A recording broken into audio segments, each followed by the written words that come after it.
Weight gain in perimenopause feels frustrating, defeating, and it's a little mysterious.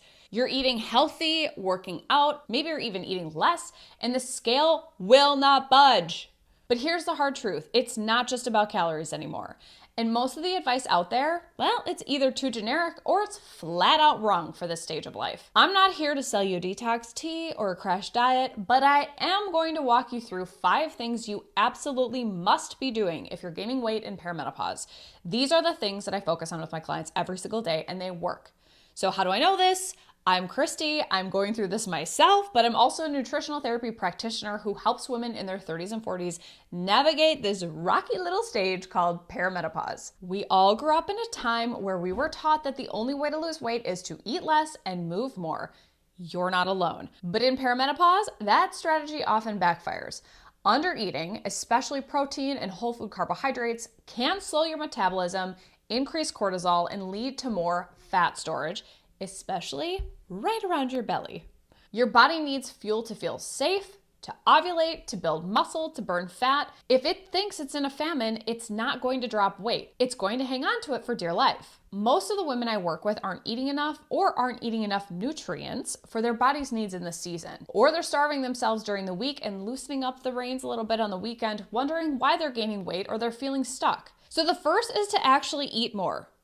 For real. So determining the right food intake for you could take a whole other deep dive. But the best way to really see where you're at is to start by tracking your food for 2 weeks using a tool like Chronometer. The insights that you will get not only on your intake, your patterns that you see, but your overall nutrient levels is so insightful. The next is to prioritize protein and strength training. But before you leave me, you've heard this before, I've got a little different take on this. Muscle is your metabolic goldmine. You've probably been told this before. But after the age of 30, we can lose up to 8% of muscle per decade if everything stays the same. So doing the same exact things, we will lose muscle. And that loss speeds up in perimenopause. Less muscle means a slower metabolism, means blood sugar issues, and more fat gain. Not to mention the importance of muscle for bone health in perimenopause. Focus on eating at least 30 grams of protein per meal, especially at breakfast, or at least 1 gram of protein per ideal body weight in pounds. Protein is the building block of muscle, and it's required to not only build muscle, but also to maintain it. It's a very metabolically expensive tissue, requiring a lot of nutrients to maintain it. So I know that that can feel like a lot if you're nowhere near that right now. And it could be very stressful on digestion if you jump up too fast. So take it slow by gradually increasing 10% every week. Let me know in the comments if getting enough protein is tough for you, and I can create other videos with some of my favorite hacks for getting it in. The other piece of the muscle picture is, of course, weight training, and more specifically, that you're lifting heavy enough weights that you hit total muscle fatigue within 60 seconds of reps. That's something called progressive overload, and it's necessary for building muscle. Remember, your muscle mass is decreasing, so it needs this extra load to prevent that loss. Now, if you're Pilates girly, you can continue to do Pilates if your body loves it, but at least 2 to 3 progressive overload sessions a week is ideal to build muscle, so you can do that on top of Pilates. The next is to balance blood sugar like it's your dang job. Blood sugar crashes lead to cravings, poor sleep, energy dips, and belly fat.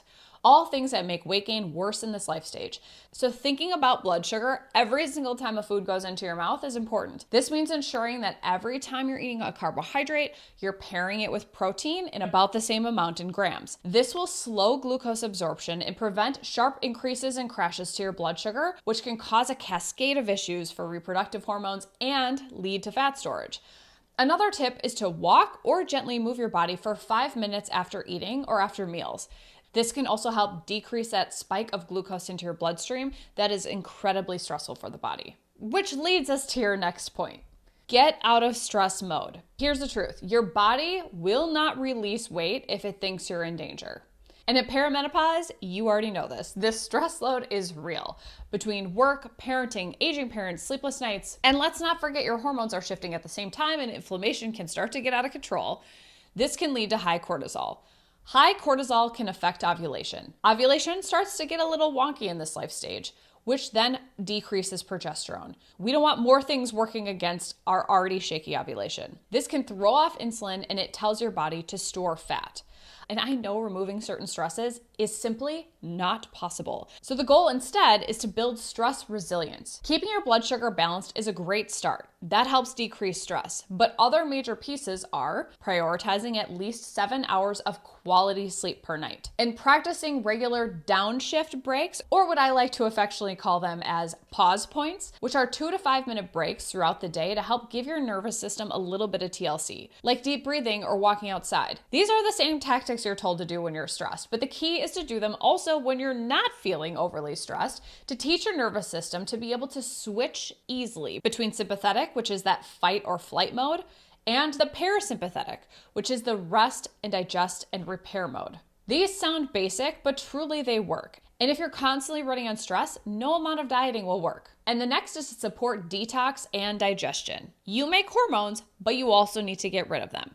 And this isn't about doing like some fancy tea, which is really just a fancy laxative. This is about giving your body what it needs to do its job properly. If your liver and your gut are overwhelmed, they can't clear out old estrogen properly. It recirculates, and this leads to estrogen dominance and stubborn weight gain. Pooping every day matters.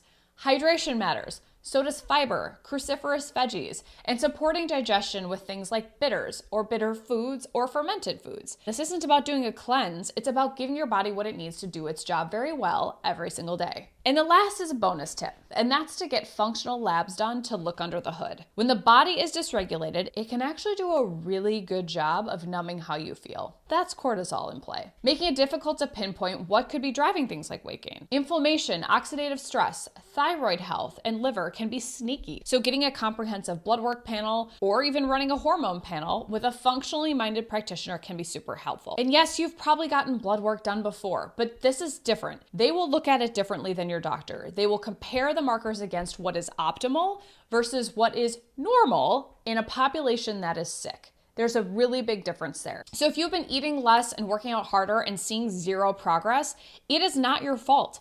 Weight gain in perimenopause is about so much more than simply counting calories and working out more. Focus on fueling your body, building muscle, supporting blood sugar, calming your nervous system, and clearing out those old hormones to help your body work more efficiently and allow excess fat to come off. If you're looking for extra help in these areas, I created a mini series going deeper into the biggest movers of hormone health, and I'll link to the first video right over here for you to dive right in. And if this video helped you feel a little more clear and a lot less crazy, of course, hit that like button, subscribe, do all the things to let me know that this was helpful. You've got this, and I'm here to walk you every step of the way. See you in the next video.